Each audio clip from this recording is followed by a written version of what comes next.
अमित भंडारी आमचे प्रतिनिधी आपल्यासोबत आहेत. अमित, अत्यंत बहुरंगी असं बहुआयामी व्यक्तिमत्व विनोद खन्ना होते. त्यांच्या अभिनयाबद्दल तर आपण वेगळं बोलायलाच नको. तर अत्यंत हँडसम हंक त्या काळातला असणारा माचोमॅन आणि तशा अर्थानं अभिनेता म्हणून म्हणजे गुलजार सारख्या अभिनेत्याकडे दिग्दर्शकाकडे ज्या पद्धतीने त्यांनी पाहिलं, मेरे अपने सारखा एक वेगळा सिनेमा असेल, दिल में हो तुम असेल, दिल तेरा किसने तोडा, मितवा वगैरे, दयावान, अमर अकबर अँथनी, कुर्बानी, म्हणजे स्टाईल आयकॉन म्हणून आपण त्याच्याकडे ज्यावेळेला बघतो त्यावेळेला तो एक निश्चित वेगळा मॉडेल अभिनेता आणि अर्थात ज्या पद्धतीने ओशो पासून त्यांनी प्रेरणा घेऊन सगळ्यात पासून संन्यस्त झालेला आणि पुन्हा एकदा सिनेसृष्टीत पुन्हा पदार्पण करणारा, या सगळ्या गोष्टींमुळे विनोद खन्ना यांच्या भोवती कायमच एक वेगळं वलय राहिलेलं आहे. अभिनेता म्हणून त्यांच्याकडे असणारं बघण्याचं जो नजरिया होता, दृष्टिकोन होता, त्यापेक्षाही विनोद खन्ना हा माणूस म्हणून आणि त्या सगळ्या गोष्टींमध्ये अभिनेता म्हणून असणारा त्याचा एक वेगळा चाहता वर्ग त्याने निर्माण केलेला, कारण तो त्याच्या लुक्समुळे होता. अभिनय गुणसंपन्नता वगैरे ह्यापेक्षाही त्याचं असणारं जो मर्दानी ऍटिट्यूड आणि मर्दानी लुक होता, त्या सगळ्या गोष्टींनी विनोद खन्नाचं कायम एक अपील राहिलेलं आहे. Sex appeal related to male actor ह्याच्याबद्दलचा असणारा एक तो दृष्टिकोन कायम अट्रॅक्टिव्ह मेल, म्हणजे जो आता ऋतिक बद्दल आपण ज्यावेळेला म्हणतो त्याला ग्रीक गॉड म्हणून त्याच्याकडे बघितलं, तशा अर्थानं त्या काळातला 70च्या दशकातला हिरो, हँडसम हिरो म्हणून कायम त्याच्याकडे बघितलं गेलं. अर्थात ऍक्टर प्रोड्युसर म्हणूनही त्यांनी काम केलेलं आहे. राजकारण हे गुरदासपूर मधून ते मेंबर ऑफ पार्लमेंट राहिलेले आहेत.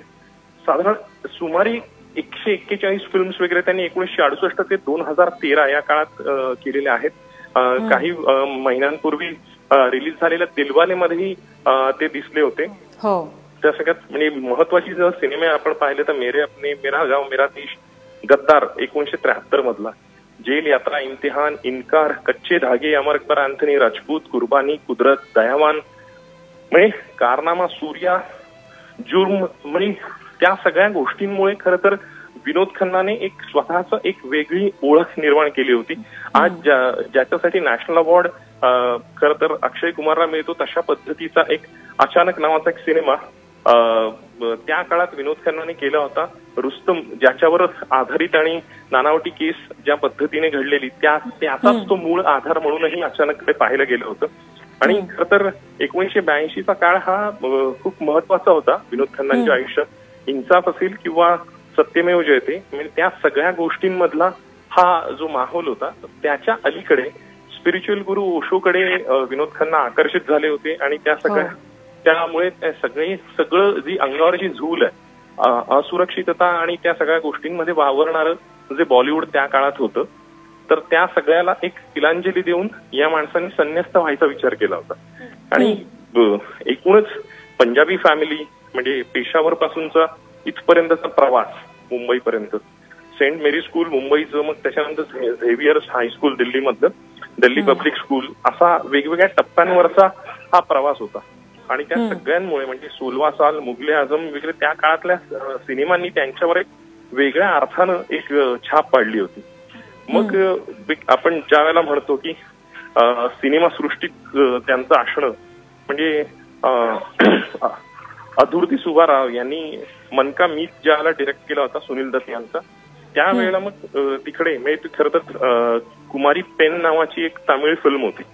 त्या सगळ्या गोष्टींमध्ये ते सगळं पाहत त्यांना हे आवडायला लागलं. आणि सपोर्टिस विलनियस कॅरेक्टर म्हणजे विलन कॅरेक्टरचा एक राईट हँड लेफ्ट हँड मधले जे कॅरेक्टर्स असतात, पूरब और पश्चिम, सच्चा झूठा, आन मिलो सजना, मस्ताना वगैरे, मेरा गाव मेरा देश, इथपासून जी करिअरची सुरुवात झाली ती आतापर्यंत म्हणजे आता अत्यंत वडिलांच्या ह्याच्यातही आपण दबंग असेल किंवा वॉन्टेड असेल, सलमानचे बाबा म्हणून त्यांनी गेल्या कित्येक वर्षांमध्ये जी छाप पाडलेली होती.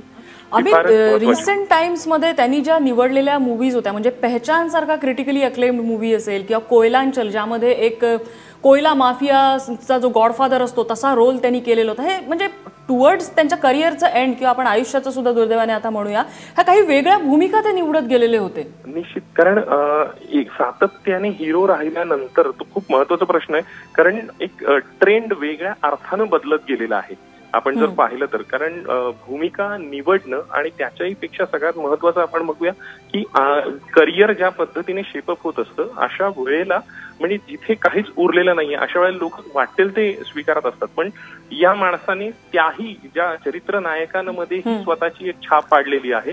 ज्या गोष्टींचा आता तू उल्लेख केलास तेही महत्वाचं आहे. किंवा एक वडील म्हणून ज्या वेळेला ते दिसतात आणि सलमान खान वॉन्टेड सारख्या सिनेमांमध्ये ते आपल्याला बघायला मिळतात त्यावेळेला निश्चित त्यांचा असणारा एक कमाल करते हो पांडेजी हे ज्या गोष्टींनी आपण बोलत राहिलेलो आहे तर ते चुलबुल पांडेचे बाबा म्हणून असणारा त्यांचा एक दबदबा किंवा वॉन्टेड. अमित, धन्यवाद तुम्ही दिलेल्या माहितीबद्दल. त्यामुळे चित्रपट सृष्टीची खरं तर खूप मोठी हानी झालेली आहे विनोद खन्ना यांच्या अशा जाण्यामुळे.